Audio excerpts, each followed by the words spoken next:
bener-bener belum pernah daftar kayak gitu-gitu, Resta.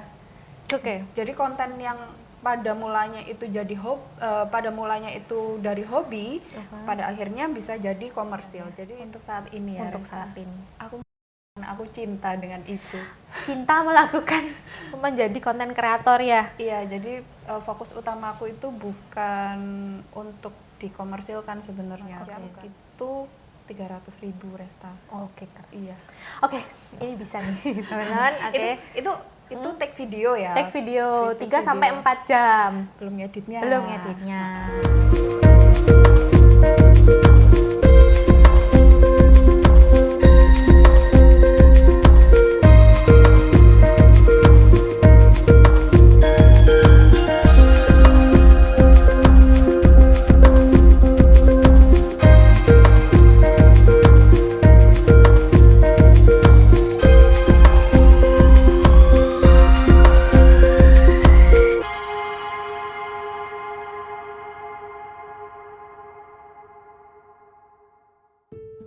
Halo Sobat Berita Jatim, salam sehat dan salam sukses untuk kita semua. Dengan saya, Resta Ayu akan menemani Anda dalam beberapa menit ke depan dalam podcast spesial Muda Berbicara. Di samping saya sudah hadir narasumber hebat bernama Kak Widi. Hai Kak Widi, sehat? Hai Resta, sehat. Alhamdulillah. Gimana kerjaannya hari-hari ini? Cukup sibuk, tapi sibuk. masih Bukan enjoy sok ya. sibuk ya, Bukan sok sibuk. tapi beneran sibuk. Terus gimana kegiatannya hari ini, memang lancar atau ada kendala seperti apa? Alhamdulillah lancar aja. Oke. Untuk bagi teman-teman nih yang belum kenal sama Kak Widi ini adalah salah satu konten kreator dari Surabaya. Itu bisa diceritain nggak tiba-tiba jadi konten kreator itu kayak gimana? Awal mulanya sih emang dari hobi ya. Hobi. Ya, semuanya itu bermula dari hobi. Kesenangan yang pada akhirnya dibayar seperti itu. Kesenangan yang harap dibayar. Dibayarnya itu dari yang kecil apa langsung gede tuh? Oh ya, tentunya semuanya itu perlu proses ya. Jadi nggak melulu yang langsung Gede. dibayar. Oke. Dulu cerita awalnya gimana tuh dari konten kreator itu? Awalnya belajar tiba-tiba ngevideoin tiba-tiba kayak gimana kah, atau langsung kayak di TikTok nih sekarang lagi viral kan, a day in my life with Ray. Nggak jadi sebut. Terus kayak gimana tuh awalnya? Awalnya sih kan aku waktu kuliah itu suka pergi ke kafe yang lucu-lucu gitu ya. Oke. Estetik maksudnya ya sekarang yang disebut kalau ya. bahasanya sekarang itu kan estetik. Estetik.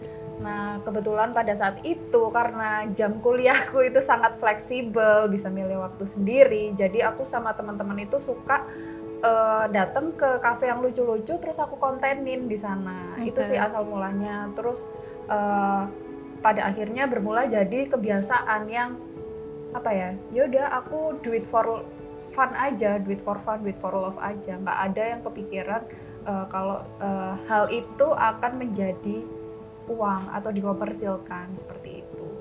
Oke, jadi awalnya tuh tiba-tiba video kayak kegiatannya di kafe tuh kayak gimana? Apa foto-foto juga nggak saat itu? Apa cuman video aja yang awalnya itu pengen jadi konten kreator? Kalau buat secara personal aku lebih suka ngevideo ya daripada ngefoto-foto atau ngefoto diri sendiri. Tapi kebetulan kan aku jurusannya Ilkom ya. Komunikasi ya? Iya, di komunikasi. Kebetulan kan di sana itu juga mendukung aku untuk tumbuh dan berkembang, kenal sama orang-orang yang istilahnya itu sefrekuensi gitu, Resta. Di sana itu juga ada mata kuliah yang kayak DKV, terus ada videografi, fotografi. Jadi aku sedikit banyak itu jadinya belajar juga dari sana, terus kenal sama teman-teman baru, akhirnya kenal sana sini, ikut ngonten sana sini, seperti itu. Emang kalau sama temen itu gampang ya, kayak tunggu-tunggu ide gitu ya. Oke, kalau tak lihat nih beberapa videonya dari Kak Widi, keren banget loh teman-teman. Kayak gimana ya, aku nggak bisa ngejelasin kali ya. Oke, selain videografer nih, apa benar Kak Widi pernah menjadi brand ambassador suatu produk kecantikan? Ya, sempat waktu kuliah itu ini karena terinfluence juga karena teman. Iya. Oh, gara-gara teman ya? Iya, karena aku merasa lingkungan itu sangat mendukung ya bagaimana kita itu bisa tumbuh dan berkembang itu seperti apa.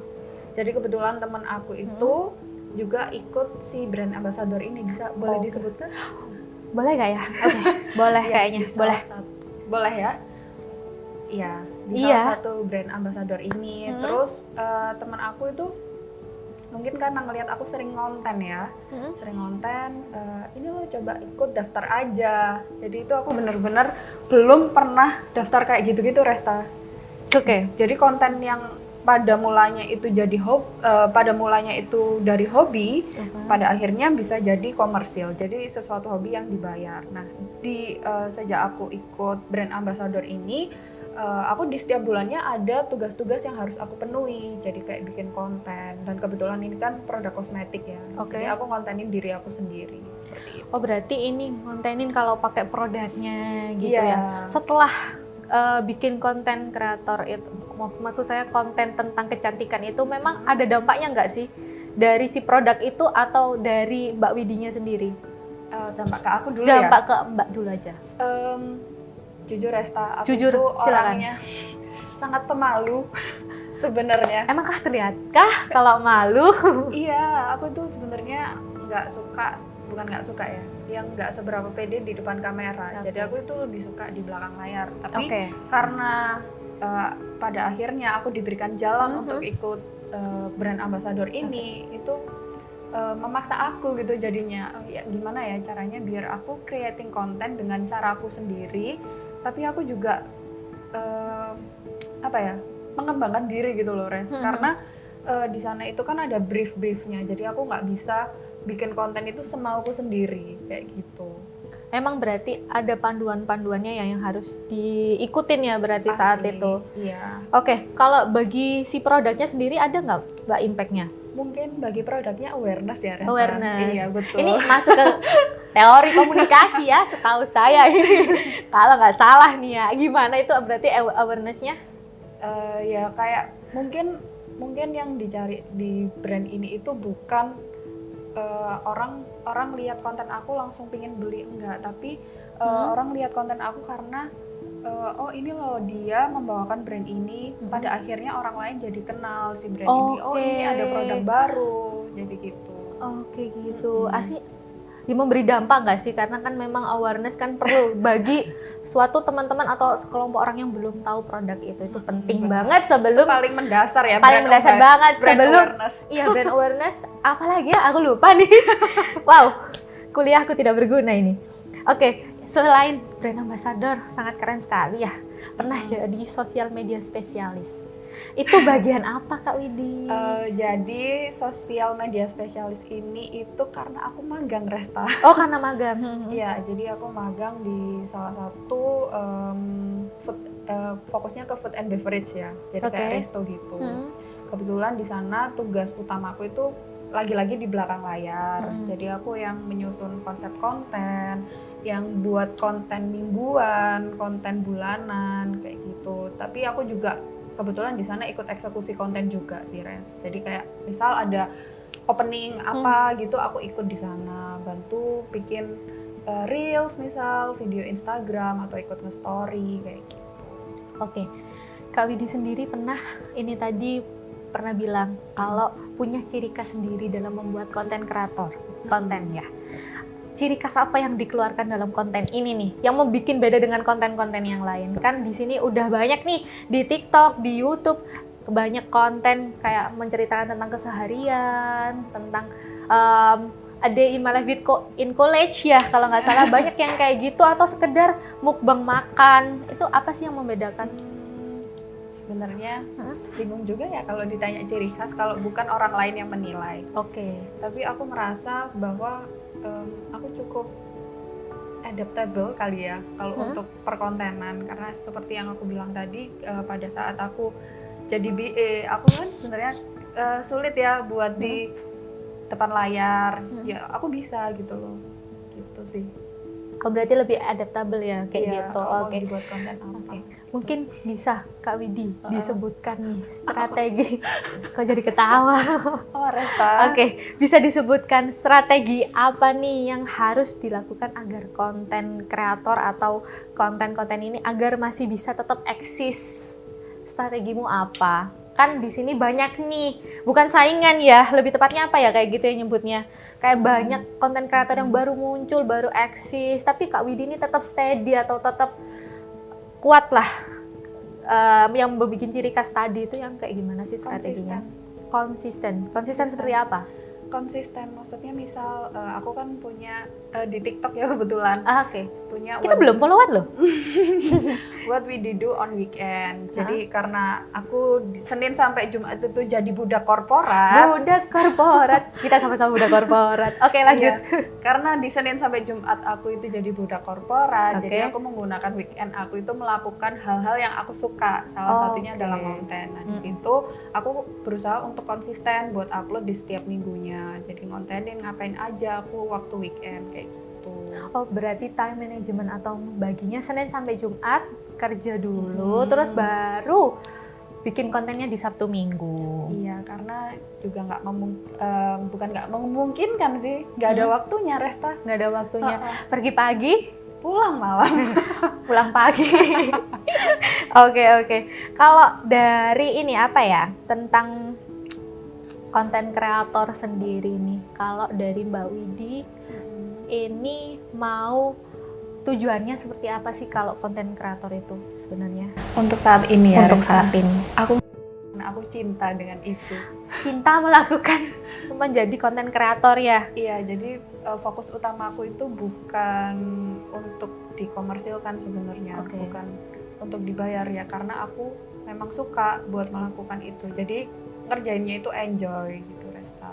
Oke, kalau diminta tolongin sama orang nih, disuruh menjadi konten kreator, minta tolong dong Wid, aku di videoin sehari ini aja, tapi aku nggak ada dana, mau nggak kayak gitu ya? Resta, itu fun fact, aku pernah.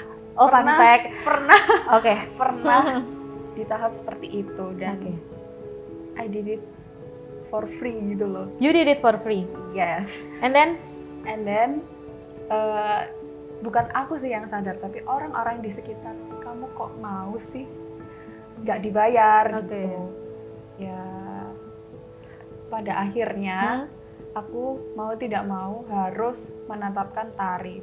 Tapi sebenarnya aku masih belum konsisten, Resta, kayak sungkan gitu. oh sungkan, ini Iya. pasti temennya yang minta, jadi sungkan. Kalau aku nih yang minta, sungkan nggak kamu? Gimana ya, Resta? Oke. Iya. Kayak gitu aja sih ya kayaknya. Kayak gitu aja. Oke. Mungkin kalau teman-temannya mau tahu nih konten-kontennya, mungkin nanti bisa ditayangkan ya konten-kontennya dari Kak Widi. Kalau soal tarif nih Kak Widi, matok berapa sih sebenarnya kalau bikin konten sebuah video ya yang tak maksud? Kebetulan aku beberapa kali kerjasama sama salah satu beauty influencer di Surabaya. Bisa disebutkan nggak itu? Mbak JB Azara. Oke, saya nggak. Oh iya, tahu. JB Azara, ya. Dia waktu itu dia ngontak aku karena kebetulan dia sering lihat Insta story aku. Pada saat itu masih zamannya Insta story. Lalu Mbak JB itu minta Widi mau bantuin aku nggak bikin konten visit di pada saat itu acara apa ya, Jatim Fair kalau nggak salah. Oke, Itu Jatim. pertama kali dan itu pertama kalinya aku ditawarin dikasih fee, Resta. Jadi sebelumnya kan aku nggak pernah narif atau apa-apa kalau diminta tolongin. Nah itu baru sama Mbak Cebi aku pada akhirnya dikasih fee, dan dari sana itu cukup konsisten. Jadi kalau ada event apa aku juga ngevideoin, ngeditin kayak gitu. Oke, untuk tarif yang dipatok ini kira-kira berapa sih? Mungkin dari ada teman-teman nanti yang lihat di kanal YouTube Berita Jatim ini yang mau, oh ya aku pengen pakai Kak Widi nih buat video apa ya kan biar tahu. Buat tarifnya itu per visit ya. Per Kalau visit. sama Mbak Cebi itu 3 sampai 4 jam itu 300.000, Resta. Oke, Kak. Iya. Oke, ini bisa nih teman-teman. Oke. Itu take video ya. Take video 3 Video. sampai 4 jam. Belum ngeditnya. Jadi udah include kok 300.000 itu take sama ngedit. Oke. Kalau susah senangnya jadi konten kreator apa? Susah senangnya. Gak ada susahnya jangan-jangan.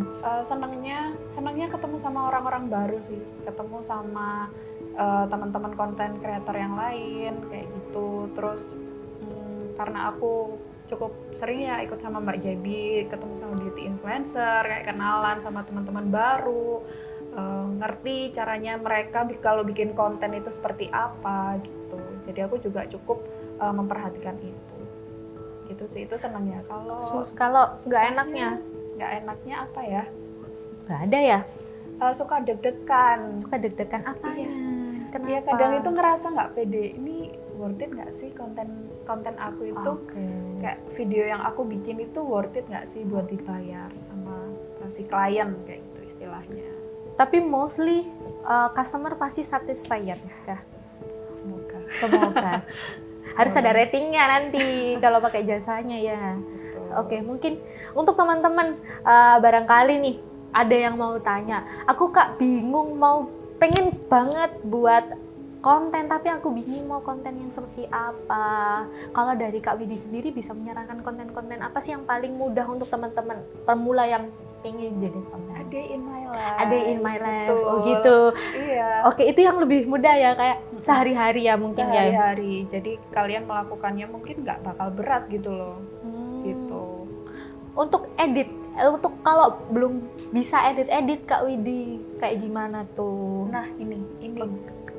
Kebetulan agak bisa diceritain lebih detail ya ini ya Kak Widi ya. Jadi beberapa orang kalau tahu aku ngonten itu pasti mikirnya ngeditnya pakai laptop ya, pakai ini.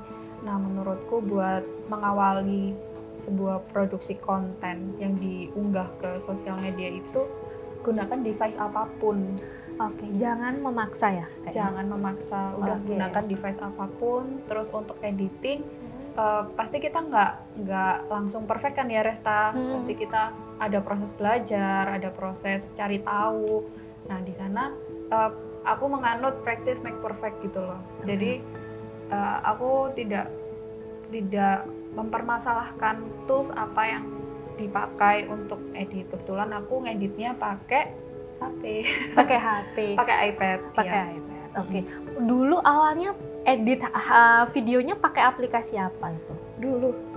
Dulu awal banget jadi pemula. Jadi teman-teman kalau pemula di sini biar tahu nih kalau mau bikin konten, oh ya aku bingung pakai edit videonya pakai aplikasi apa gitu. Jadi dulu itu aku pakai aplikasi InShoot. Kameranya pakai iPhone 7. Tuh teman-teman, pakailah handphonemu atau pakailah handphonemu apa aja, yang penting jangan terlalu tinggi ya, yang penting belajar dulu ya Kak Widi ya. Belajar dulu, suka dulu, senang dulu ngelakuinnya. Pasti semuanya itu akan mengikuti kan. Oke. Untuk terakhir nih, pesan-pesan untuk teman-teman yang ingin jadi kreator, apa yang ingin disampaikan? Mungkin biar dari pengalaman Kak Widi sendiri aja lah, mungkin ada pesan-pesan sendiri nggak sih buat teman-teman? Pesan-pesan buat teman-teman, konsisten lah untuk konten. Nggak apa-apa, ikutin aja tren-tren terbaru, up to date, terus dicoba aja. Kalau nggak pede nggak apa-apa, dicoba aja, di save dulu, dilihat lagi apa ya kurangnya kayak gitu. Tiru, amati, modifikasi. Keren banget kita sama. Tiru, amati, modifikasi. Dari mana quotes-nya itu? Kok bisa sama? Matkul Dev Cafe. Oke, Matkul Dev Cafe. Iya bener banget. Oh ya, kita dosennya sama ya. Sama Kak. Ternyata oke. Itu ya pesan-pesannya. Mungkin ada lagi Kak Widi? Ada lagi. Tentang zona nyaman sih Resta.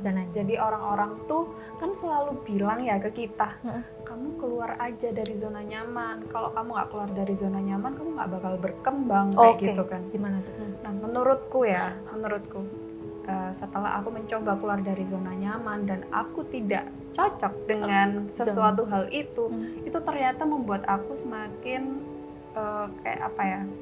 stres pada akhirnya kayak gitu. Dan menurutku ketika aku kembali lagi ke dunia yang aku suka, dan itu yang menurutku notabene adalah zona nyamanku, aku ternyata bisa tumbuh dan berkembang di sana Resta.